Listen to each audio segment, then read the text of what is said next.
Okay, well, firstly, there is an apology for all of our listeners because, as you can hear, first of all, it's me presenting this week and not Will. I know some people might be happy about that, some not so happy. But secondly, we're about 3 days late with this week's episode. It is going to be a short episode as a result, and I'll tell you why. First of all, Will was lucky enough, some might think anyway, to be at the Ballon d'Or event on Monday night. So we couldn't do our usual Monday evening recording.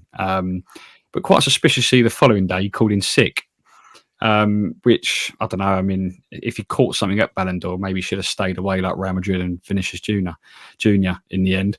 But he was there, very jealous. He sent me a picture of him in his dicky bow, looking very James Bond. Maybe one or two martinis led to him calling in sick the following day. I don't know.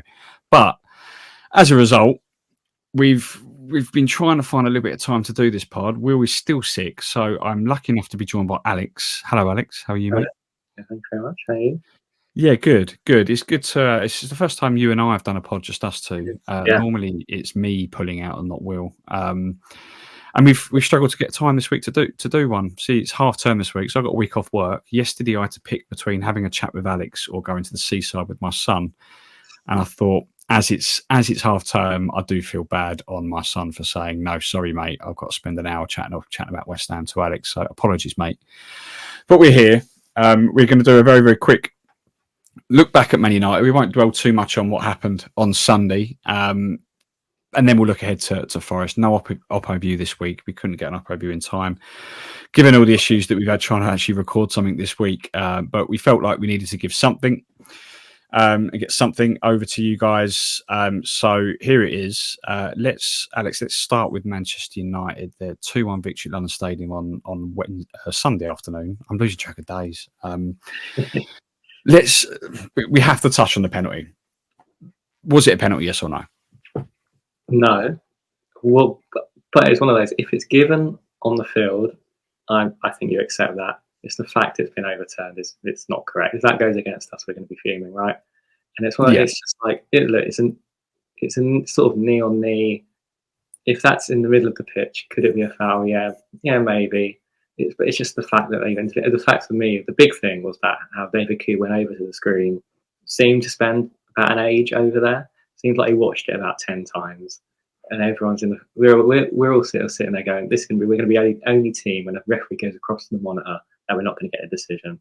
But he seemed to just sort of cave under the pressure. He had Mark Oliver in his senior referee. I think he caved into the pressure, and I don't think he wanted to give it himself. Ended up giving it. And oh well, what a shame. About time he got a decision against Man United anyway, isn't it? So. Mate, that's exactly it. Exactly what I thought when I saw it back properly after the game was that. Definitely not a penalty for me, and I tend to judge penalty decisions these days by whether I would be annoyed if it happened to if it was given against us, and if the answer is yes, then the likelihood is it's not a penalty. And for this one, I mean, I understand the uproar from United fans and from the likes of Erik Ten Hag afterwards, because it's not a penalty. I even said while they were going through it, they were looking at VAR and he was looking at the pitch side monitor. The fact it's taken this long is all the proof you need that it's not a clear and obvious error. Yeah. So they shouldn't give it, and that's after me only seeing it in real time, and acknowledging the fact that no one appealed for a penalty, not even Danny Ings appealed for it. So yeah, I mean, but you're right. I'll take it. There's been so many, especially against Man United. How many decisions have we had against them that have been the one at Old Trafford in the cup, with the push on? Who was it? Was it push on one of our goalkeepers? Randolph, wasn't it? It might have been Randolph, yeah. And then Lindelof caught the ball one time. Didn't get that. And you had that one where the Pogba goal at London Stadium where the ball went out of play in the air, and it was so obvious. And they scored from that, and that led to us not winning. So it's about time one went our way, especially against United. But I don't feel for Man United. No one feels sorry for Man United. But I understand why they're a little bit upset with that. And of course, it led to Erik Ten Hag getting the sack, given that he was going to get the sack at some point, I suppose. They were waiting for them to lose, weren't they? Yeah, I think. Yeah, controversial circumstances, and they still sacked him. So exactly, yeah, they were just waiting. It was a strange, considering it was an international. We're sort of in between in relatively soon international breaks. To sack him in the middle was a little bit strange. I thought a little bit strange. Yeah, it was coming for him though, wasn't it? It was quite obvious. It was, but I just on that quickly, like I don't think them losing had anything to do with Ten Hag or his tactics or anything like that. They were far better than us in the first half. Yeah. Should have been 3 or 4-0 up at half time.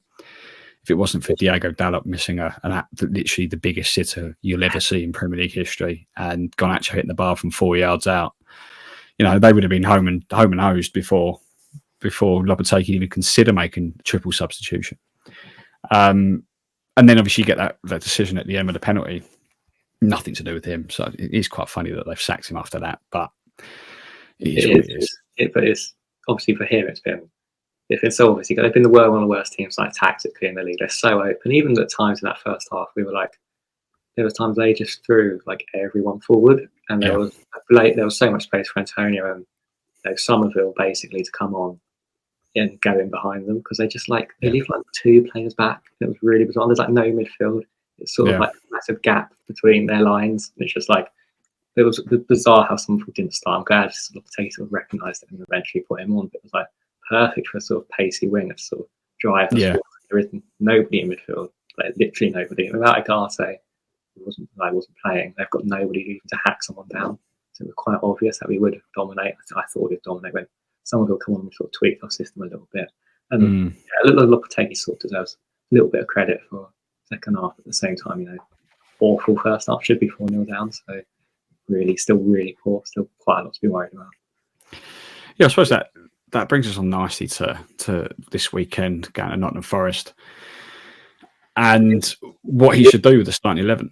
I mean, for me, that second half 11 against Man United is the 11 he should go with, because we looked far more balanced in midfield. Although that midfield 3 of Rodriguez, Alvarez and Souček is one of the most unattractive midfield 3s you'll ever see. And it looks cumbersome on paper, looks incredibly physical, looks like there's absolutely no footballing ability between the 3 of them. But it worked against United. And why, I don't know. Like I said on the last podcast, I'm not very good when it comes to talking tactics, but it just worked against United. And for me, that's the 3 that he should go with. What are your thoughts? Do you think he'll ring the changes again, or do you think he'll stick with that second half 11? It wouldn't be surprised if he stuck with that second half 11.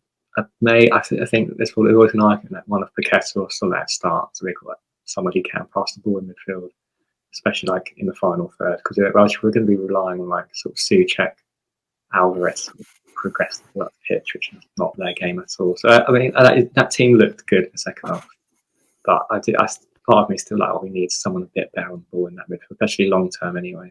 That's who comes back in and maybe plays as a number 10 but that midfield is not adventurous. But to be fair, against Forest, they're quite a physical side, it might work. So I think the midfield battle's going to be crucial against Forest. Like, they've got a bunch of people who just want to go around kicking everyone. Sort of Elliot Anderson, Ryan Yates. It's going to be like a battle in that midfield. Loads of fouls, I think. So I think that midfield could potentially work against Forest. Might not work long term, but and also we've got to remember the fact that Wan-Bissaka plays as a left winger.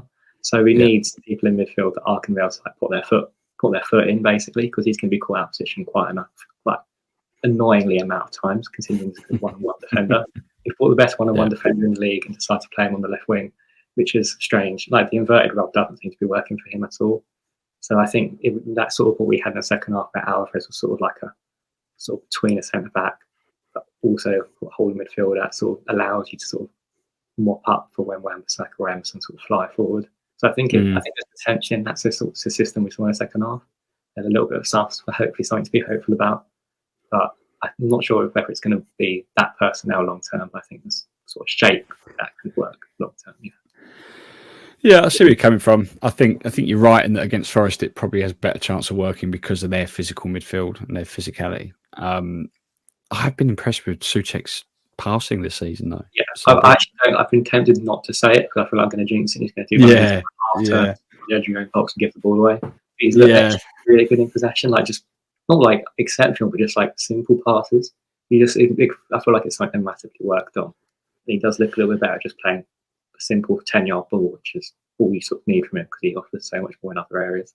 That's it. Yeah, that's if he does go with that midfield three, then I think that will be his. He will be the one that will be tasked with bringing the ball forwards and making those progressive passes. But the other reason I think he goes with this midfield three is because I see no way how he doesn't drop Paqueta for this game. I thought he was woeful in the first half against United and was rightly dragged off. Clearly something going on. See, I think a lot of what's going on with his, this betting case, definitely playing on his mind. He's been awful all season. Yeah. And I can't see a scenario where sticking with him works. Yeah. Given the mindset that he's clearly in, like it's just not working at the moment, and maybe he needs to sit out a couple of games and only come off the bench for a couple of games, just so he can get his head straight. I don't know. He doesn't compare to sort of how he's always been quite patchy, hasn't he? Like he's never lit his best for like 10 games. He's always sort of like couple good, couple bad. But this season has been bad. I'd probably say it's been poor in every game. It just seems to be like the amount of times he's given the ball away, and then led, because we're sort of quite open, aren't we? When we get the ball, we try and pass out from the back, and he gives the ball away. Then we're sort of caught again. A lot of the players sort of caught out position, especially full-backs. So just because if he's not in, he always takes risks on the ball, and those risks at the moment are not coming off because he doesn't seem to be in the quite right headspace to be doing it. So I think it's probably time for him to be dropped. I agree with what you're saying, and I think Lopetegui sort of taking off at half time was probably a sign they wasn't happy. Even though you sort of, again, like we're saying with that midfield, it's quite unimaginative on paper, and that's why maybe Soler can get given another chance in his actual position this time. But I think it's probably time for Kenny. He does need to sit out a couple of games and come off the bench. If you need we're trailing and we need something, a bit of creativity, of course you put him on, because just in case he can do something magical. But right now from the start, I don't think warrants a place in that starting 11. Yeah, he's not.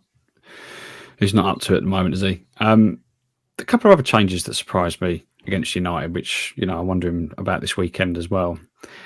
Mavropanos in for Todibo.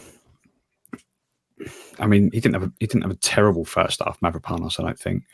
But then in the second half, Todibo, he almost looks almost too relaxed on the ball for me. Yeah, so he's just too laid back. Yeah. But at the same time, he's just class. I think he's just a wonderful centre half to watch, and always makes the tackle. Very good at holding the striker up. Never caught out of position. I was surprised that he made that change for starting 11 against United, and I would be surprised if he stuck with Mavropanos for Forest. Surely Todibo comes straight back in. Yeah, Todibo should be one of the first names on the team sheet. Yeah, he's been absolutely brilliant. And literally, from his first sort of start, I think it was Brentford away maybe, and then he passed against Ipswich, pocketing Liam to that quite a handful as well.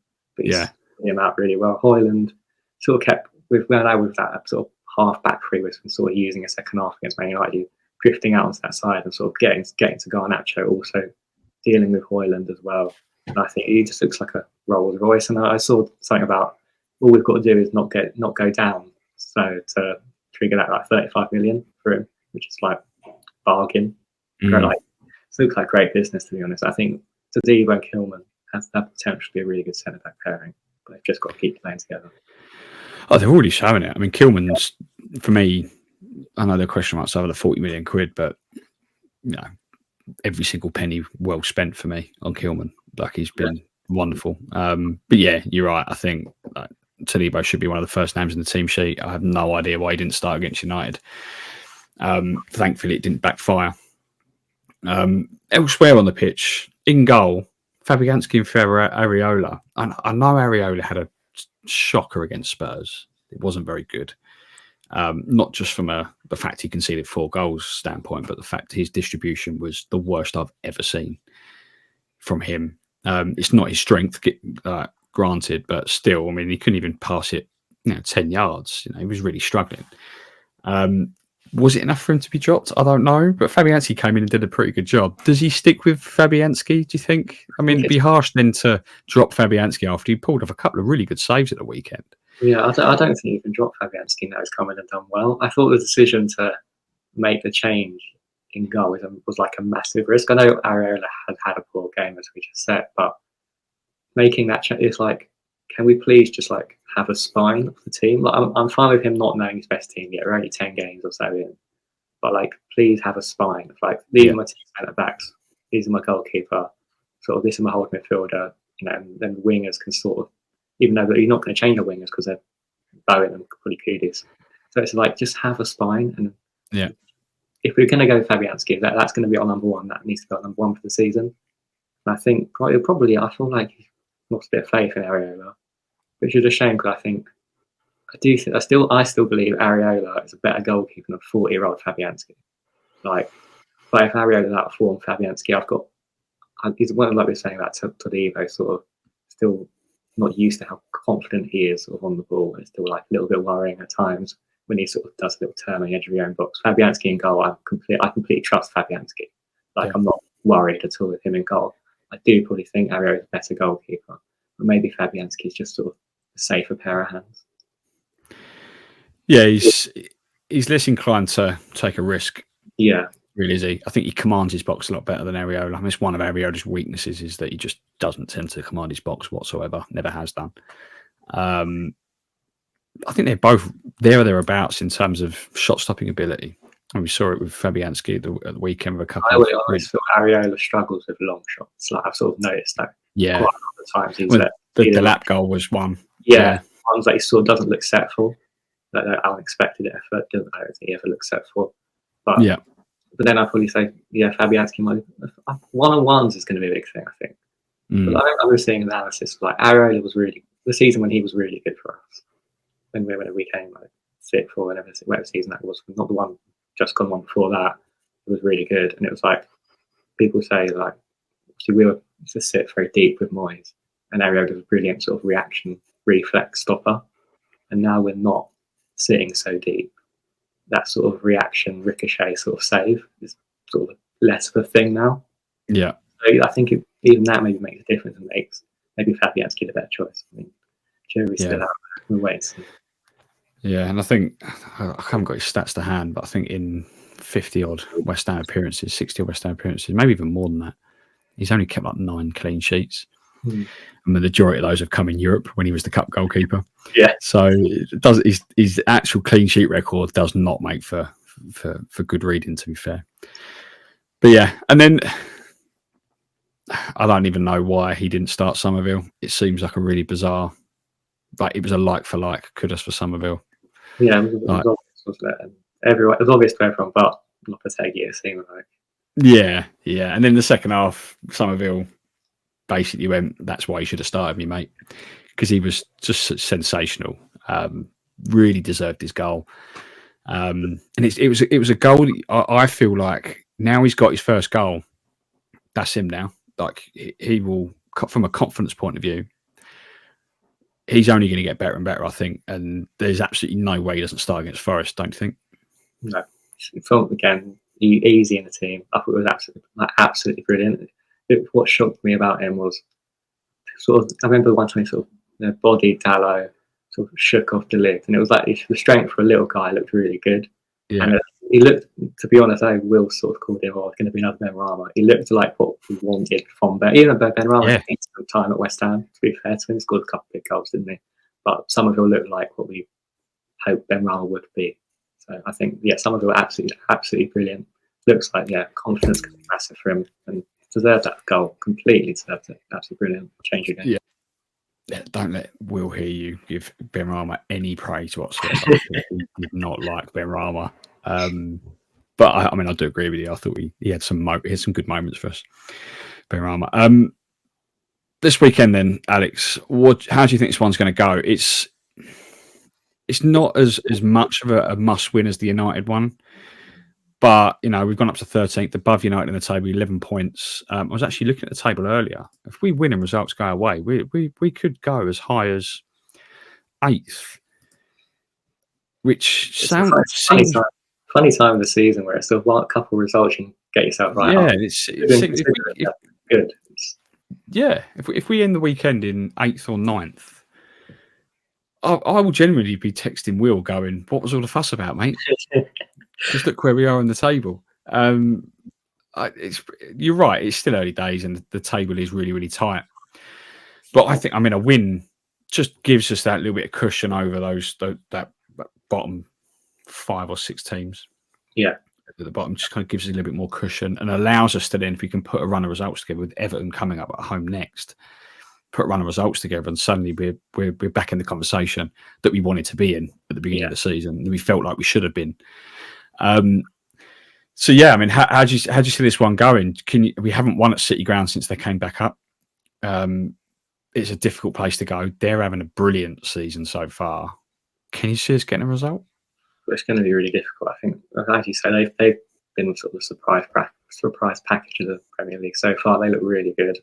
I saw a stat the other day, something about Chris Wood scored the second most goals since Nuno's come in, behind Haaland, and he's also got a brilliant record against us from his Burnley days. Yeah, so that gives him a 1-0 head start when he scores. And look, it's going to be a tough game. I'm a bit worried about their pace. Sort of Elanga and Hudson-Odoi down the flanks, as I've been saying. I've been concerned about when Wan-Bissaka when he does drift into midfield, sort of that space down our flanks is going to be a problem with their pace, I think. And the midfield battles, it's going to be physical. But it's one of those where you go on.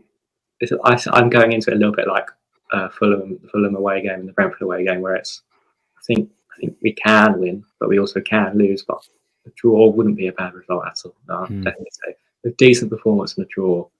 I'll be happy with that. I just want us to look better for a start.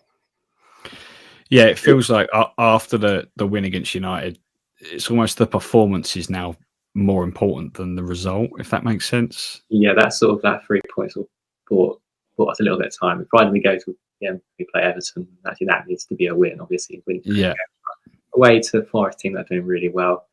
Sort of, I think we hope for a win. All you want to really see is a good performance. If we lose and play really well, I think that's obviously you're never happy, but that's a bit of progress. Or sort of we've been lacking for a little bit. We've been concerned about what sort of direction we're going in under Lopetegui.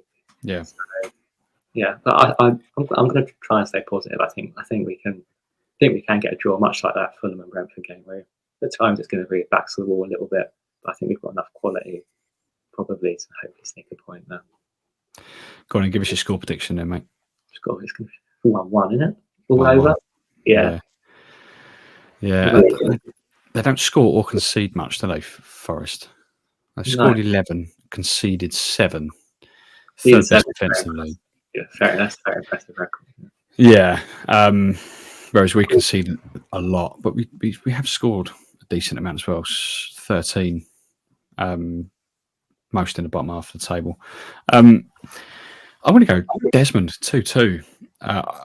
I'm the same as you in that I think it's going to be difficult for us to win. If we do, unbelievable. But I think a point is when you consider the form that they're in, our recent record at City Ground, and the situation we're in as well, in that Lopetegui clearly doesn't know which best starting 11 is. There are still question marks over the style. I think a point represents a good point. And I've always said respect the point away from home anyway, regardless of who you're playing. So yeah, I would take a point now if I could. But then at the same time, I wouldn't be surprised if we went there and won. It's the sort of thing we do. Like after the disappointment we've had so far this season, and like all the question marks, and it just wouldn't surprise me whatsoever us to go follow up a win against United with a winner in form, Nottingham Forest away from home. Go happy days, and then suddenly we're back in the conversation in the top half of the table. So yeah, I'm going to go for a draw, 2-2. It all rests on that starting 11. I think in that first 45 minutes, we can't start the same way we did against Man United. Yeah, we know that. But yeah, hopefully we can do it. Right, I think that's pretty much it. It's a short one this week, very short and sweet. But apologies to anyone that was looking forward to us going into more depth on that Man United win and the penalty decision, and the fact that it was our win against United that led to Erik Ten Hag getting sacked. But unfortunately, life got in the way for especially Will, but me as well. And Alex has kindly jumped in at the last minute to help us out this week. And it won't be the last time that Alex joins us this season. Obviously, he's part of the team now, mostly in the background, but has already done 1 or 2 with Will this season. So you are familiar with the listeners already. And it's been great for... I used my ramblings already, aren't I? So. Yeah. That's right, yeah. And you and I, for the first time, I think it's been a good chat. Previewing Forest this weekend. Before you go, don't forget you can email us at wearewesthampod@gmail.com. And while I remember, Jim Odie, regular listener of the show, regular emailer to the podcast, emailed us after the United game and revealed that it was his 70th birthday last weekend. So happy belated birthday, Jim. I actually met Jim for a beer or two in the pub before I can't remember what game it was. It was one of our home games this season. But yeah, it was good to meet Jim. Happy birthday, Jim. You can also get us on Twitter or X at @weare_West Ham, Instagram at wearewesthampod, and we're on TikTok wearewestham_pod. And of course, you can buy us a pint at buymeacoffee.com/wearewestham. If you do choose to buy us a pint, that money only ever goes over the ramp in the pub or towards podcast equipment or licensing fees. It doesn't go directly into our pockets.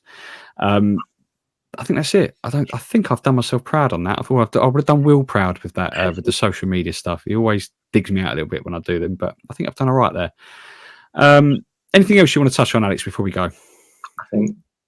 I think one thing is let's try and end on a positive. And Bowen's penalty under pressure. That was brilliant. Bottom corner, exceptional. Especially after Man United tried to delay it for about 5 minutes, didn't they? Yeah. So yeah, brilliant. Yeah, he did step up. I just had visions of remember the Martin Noble thing where he came off the bench to take that penalty against United and missed it, obviously. I was just worried that it was going to be a similar, like obviously he didn't come off the bench to take it, but just a similar situation right at the death. But yeah, I mean, he's class, isn't he, Bowen? Like everything he does just doesn't surprise me now. It's a shame that he's started the season relatively slowly, but yeah, under pressure on that penalty. Yeah, happy days. Brilliant. Good luck to him. Great. Well, I think that's it for this week. Again, apologies for such a short one and a late one in the week. We will be back next week properly. Actually, if Will's feeling better. He hasn't said anything in the WhatsApp group for a couple of days, so we'll check on him later just to make sure he's still okay. But we as things stand, we are back next week properly with some reaction to the Forest game. No Oppo view this week. As I've said, we'll have Oppo view the back end of next week for Everton at home. And I think that's pretty much it. I always get this ending and closing it out like really badly wrong. I'm pretty sure Will always says, thanks for listening. West Ham is still massive. We'll speak to you next week.